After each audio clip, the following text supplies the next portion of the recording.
Assassins économiques, sommes les réels responsables dans la création du premier véritable empire global. Et nous travaillons de nombreuses façons différentes. Mais peut-être que la façon la plus commune est que nous identifions un pays détenant des ressources, comme le pétrole. Alors nous arrangeons un énorme prêt pour ce pays auprès de la Banque mondiale ou l'une de ses organisations sœurs. Mais l'argent ne va jamais réellement au pays. À la place, il est utilisé par nos grosses corporations pour construire des projets d'infrastructure dans ce pays. Centrales énergétiques, parcs industriels, ports, des choses qui profitent à quelques personnes riches de ce pays en plus de nos grosses corporations. Mais certainement pas à la majorité des gens du tout. Dans tous les cas, les gens, dans l'ensemble du pays, conservent une dette énorme. C'est tellement une grosse dette qu'ils ne peuvent payer. Et cela fait partie du plan. Donc, à un moment, nous, assassins économiques, revenons près d'eux et disons « Écoutez, vous nous devez énormément d'argent. Vous ne pouvez pas payer votre dette. Alors vendez-nous votre pétrole à bon marché pour nos compagnies pétrolières. Permettez-nous de construire une base militaire dans votre pays ou envoyer des troupes pour supporter les nôtres à un endroit du monde comme l'Irak ou votez avec nous dans le prochain vote aux Nations Unies pour que leurs compagnies d'électricité deviennent privatisées ou leurs eaux et systèmes de canalisation soient privatisés et vendus aux sociétés états-uniennes ou autres sociétés multinationales. Donc, il y a une multitude de choses et manières typiques dont le FMI et la Banque mondiale travaillent. Ils mettent un pays en dette et cette dette est si grosse qu'elle ne peut être remboursée. Après quoi, elle offre de financer à nouveau cette dette et se faire payer plus d'intérêts.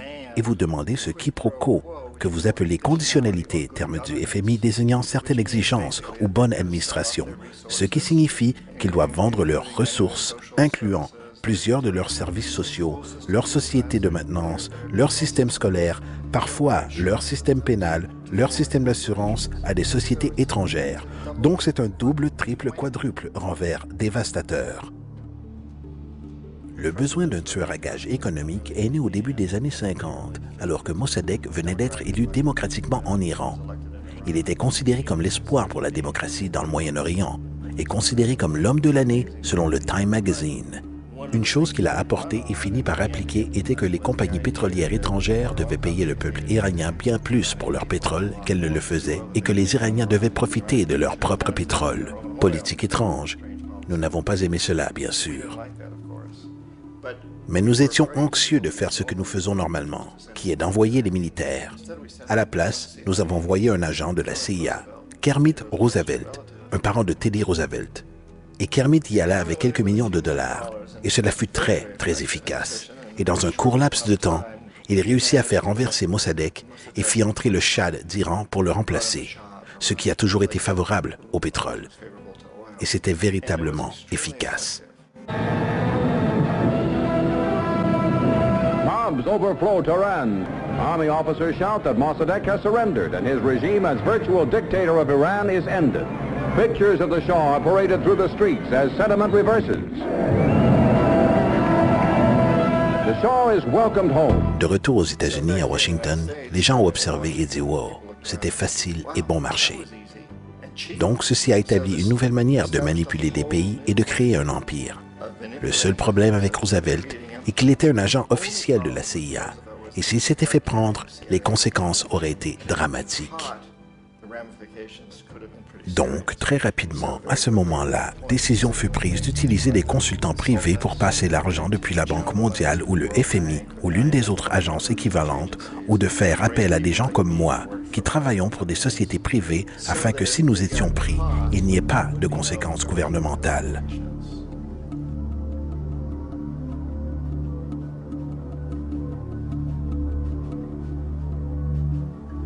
Lorsqu'Arbenz est devenu président du Guatemala, le pays était sous l'attelage de la société United Fruit, la grande corporation internationale. Et Arbenz a utilisé cette annonce qui disait « Nous voulons redonner la terre au peuple ». Et une fois au pouvoir, il mit en place une politique qui aurait réalisé exactement cela, redonner au peuple les droits sur la terre.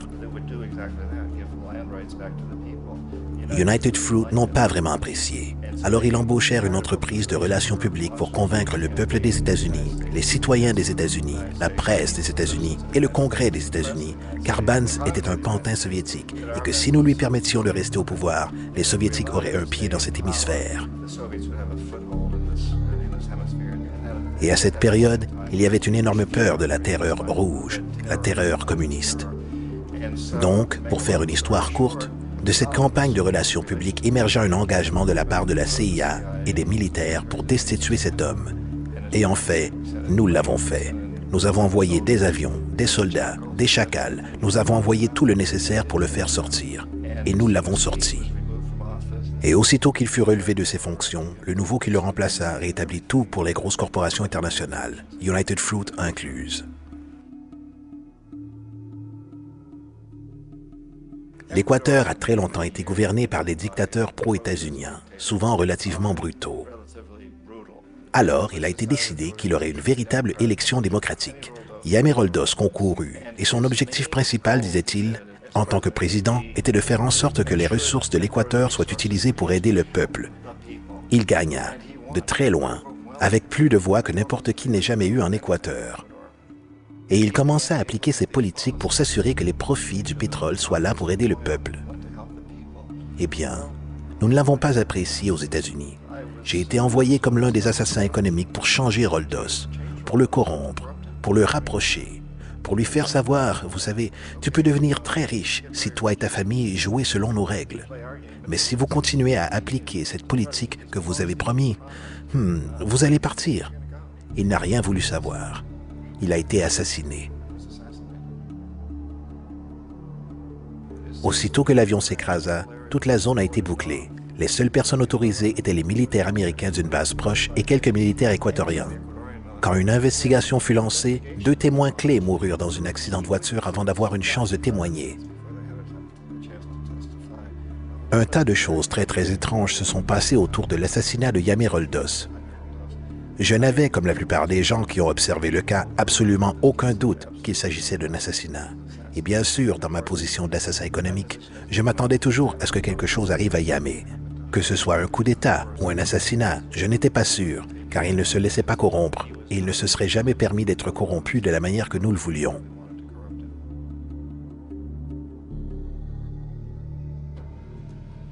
Omar Torrijos, le président du Panama, était l'une de mes personnes favorites. Je l'appréciais énormément. Il était très charismatique. C'était un type qui voulait vraiment aider son pays. Et quand j'ai essayé de l'acheter ou de le corrompre, il dit « Écoute, John », il m'appelait Juanito. Il dit « Écoute, Juanito, je n'ai pas besoin d'argent. Ce que j'ai réellement besoin, c'est que mon pays soit traité décemment. J'ai besoin que les États-Unis paient la dette qu'ils doivent à mon peuple pour tous les dégâts que vous avez causés ici. J'ai besoin d'être dans une position où je puisse aider les autres pays latino-américains à gagner leur indépendance et d'être libérés de cette terrible présence venant du Nord. Vous nous exploitez terriblement. J'ai besoin que le canal du Panama revienne dans les mains du peuple panaméen. C'est tout ce que je veux. Donc, laissez-moi tranquille. N'essaie pas de m'acheter. On était en 1981 et en mai, Yamé Roldos se faisait assassiner. Et Omar était parfaitement au courant de cela. Torrijos rassembla sa famille et dit « Je suis probablement le prochain. Mais ça ne fait rien, car j'ai réalisé ce pourquoi je suis venu ici. J'ai renégocié le canal. Le canal sera désormais entre nos mains. Nous avons fini de négocier le traité avec Jimmy Carter. » En juin de la même année, 2 mois plus tard, il s'écrasa aussi dans un accident d'avion, qui, il n'y a aucun doute, fut exécuté par les chacals commandités par la CIA. Une énorme quantité de preuves, dont celle d'un agent de sécurité de Torrijos, lui donna au dernier moment, alors qu'il montait dans l'avion, un magnétophone. Un petit magnétophone qui contenait une bombe.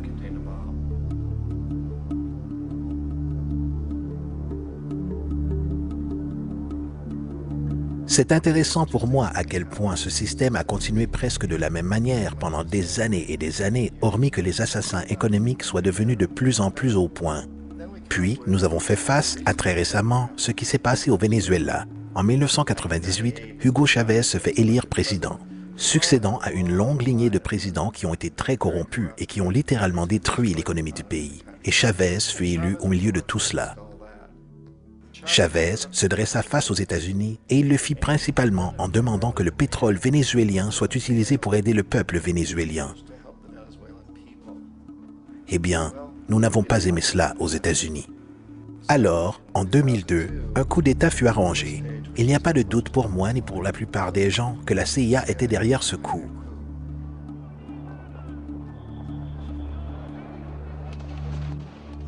La manière dont ce coup a été fomenté était très caractéristique de ce que Kermit Roosevelt a fait en Iran.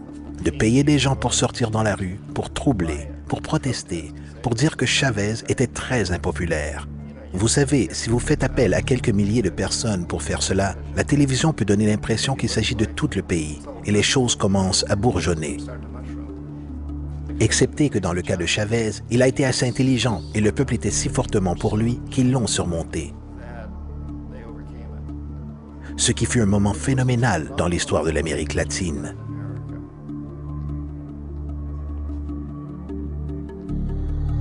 L'Irak, effectivement, est l'exemple parfait de la façon dont le système entier fonctionne. Donc, nous, assassins économiques, sommes la première ligne de défense. Nous entrons, nous essayons de corrompre les gouvernements et de les faire accepter des prêts énormes qui sont alors utilisés comme moyen de les posséder littéralement. Si nous échouons, comme j'ai échoué au Panama avec Omar Torrijos et en Équateur avec Yamé Roldos, des gens qui ont refusé d'être corrompus, alors la seconde ligne de défense est d'envoyer les chacals. Et soit les chacals renversent le gouvernement, soit ils l'assassinent. Et une fois que c'est arrivé et qu'un nouveau gouvernement est mis en place, il sera au garde à vous, car le nouveau président sait ce qu'il arrivera s'il s'en écarte. Dans le cas de l'Irak, ces deux moyens ont échoué. Les assassins économiques n'ont pas été capables de percer Saddam Hussein. Nous avons essayé avec acharnement. Nous avons essayé de lui faire accepter des marchés très similaires à ce que la famille princière saoudienne a accepté en Arabie Saoudite. Mais il n'accepta pas. Et donc, les chacals ont débarqué pour l'arracher. Ils n'ont pas réussi. Sa sécurité était très bonne. Après tout, il a, à un moment, travaillé pour la CIA. Il avait été embauché pour assassiner un ancien président d'Irak et a échoué. Mais il connaissait les systèmes. Donc, en 91, nous avons envoyé les troupes et nous avons détruit la défense irakienne. Puis, nous avons présumé à ce moment que Saddam Hussein se dévoilerait. Nous aurions pu bien sûr le soutirer à ce moment, mais nous ne le voulions pas. Il est le genre d'homme fort que nous aimons. Il contrôle son peuple. Nous pensions qu'il contrôlerait les Kurdes et qu'il garderait les Iraniens dans leurs frontières et continuerait à extraire du pétrole pour nous et qu'une fois après avoir détruit son armée, qu'il se dévoilerait. Donc, les assassins économiques y retournèrent dans les années 90, sans succès. S'ils avaient réussi, ils seraient encore au pouvoir du pays. Nous lui aurions vendu tous les avions de combat qu'il voulait, et tout ce qu'il voulait, mais ils n'y arrivèrent pas. Ils échouèrent. Les chacals n'arrivèrent pas à le récupérer à nouveau. Alors nous y avons envoyé l'armée. Encore une fois, et cette fois, nous avons fait la totale. Et l'avons retiré. Et par la même occasion, avons créé pour nous-mêmes quelques affaires de construction très lucratives pour reconstruire le pays que nous avions réellement détruit. Ce qui est une véritable affaire pour qui détiennent des sociétés en bâtiment. De grosses. Donc, l'Irak montre les trois étapes. Les assassins économiques y ont échoué, les chacals y ont échoué, et donc, mesure finale, l'armée s'y est rendue.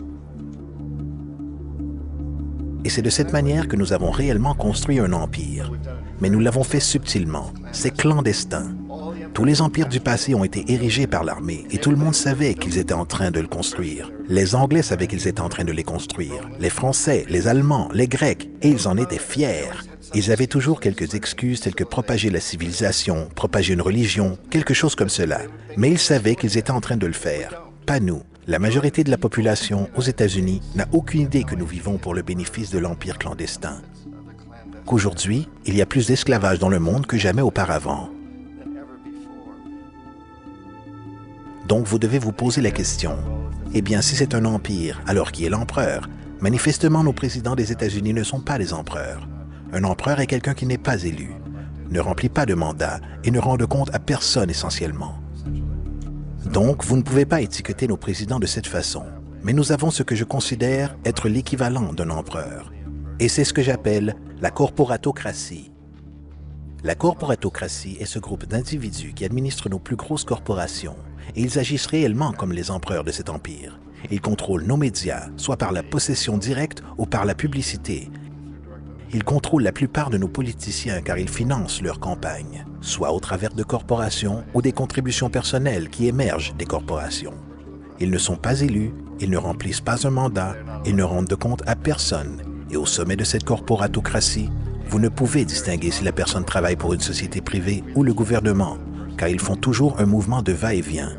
Donc, vous avez un type qui est un moment le président d'une grosse société en bâtiment, comme Halliburton, et le moment suivant, il est le vice-président des États-Unis, ou le président qui était dans les affaires du pétrole.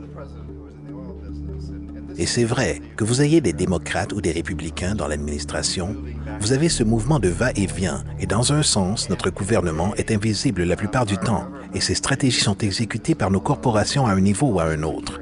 Et encore une fois, les stratégies du gouvernement sont essentiellement forgées par la corporatocratie et sont alors présentées au gouvernement et deviennent des plans gouvernementaux.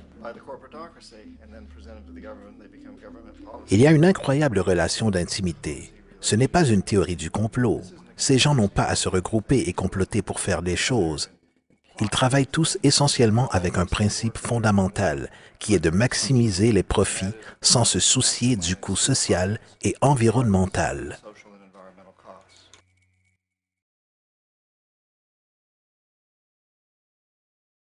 Cette opération de manipulation par la corporatocratie au travers des dettes, corruption et renversement politique est appelée mondialisation.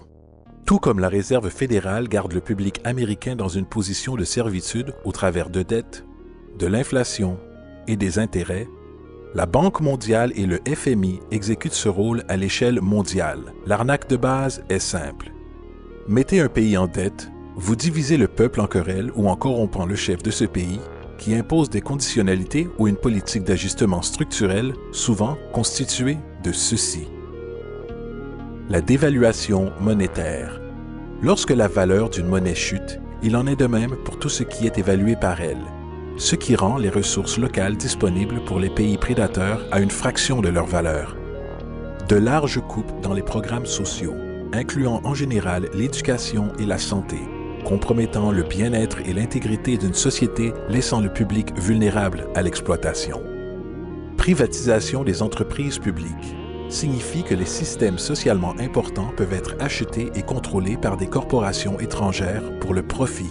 Par exemple, en 1999, la Banque mondiale insista pour que le gouvernement bolivien vende le système public d'approvisionnement d'eau de sa troisième ville la plus grande à une subdivision de la société états-unienne Bechtel. Aussitôt que ça se produisit, la facture d'eau des résidents locaux, déjà appauvris, grimpa en flèche. Il a fallu attendre une véritable révolte du peuple pour que le contrat de Bechtel soit annulé.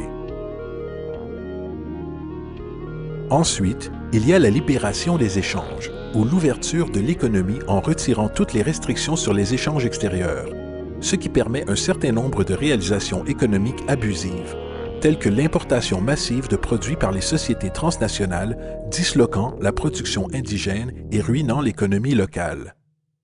Un exemple est la Jamaïque, qui, après avoir accepté des prêts et des conditionnalités de la Banque mondiale, a perdu son plus grand marché de récolte en raison d'une compétition avec les importations de l'Ouest. Aujourd'hui, d'innombrables agriculteurs sont sans travail car ils sont incapables de rivaliser contre les grosses sociétés.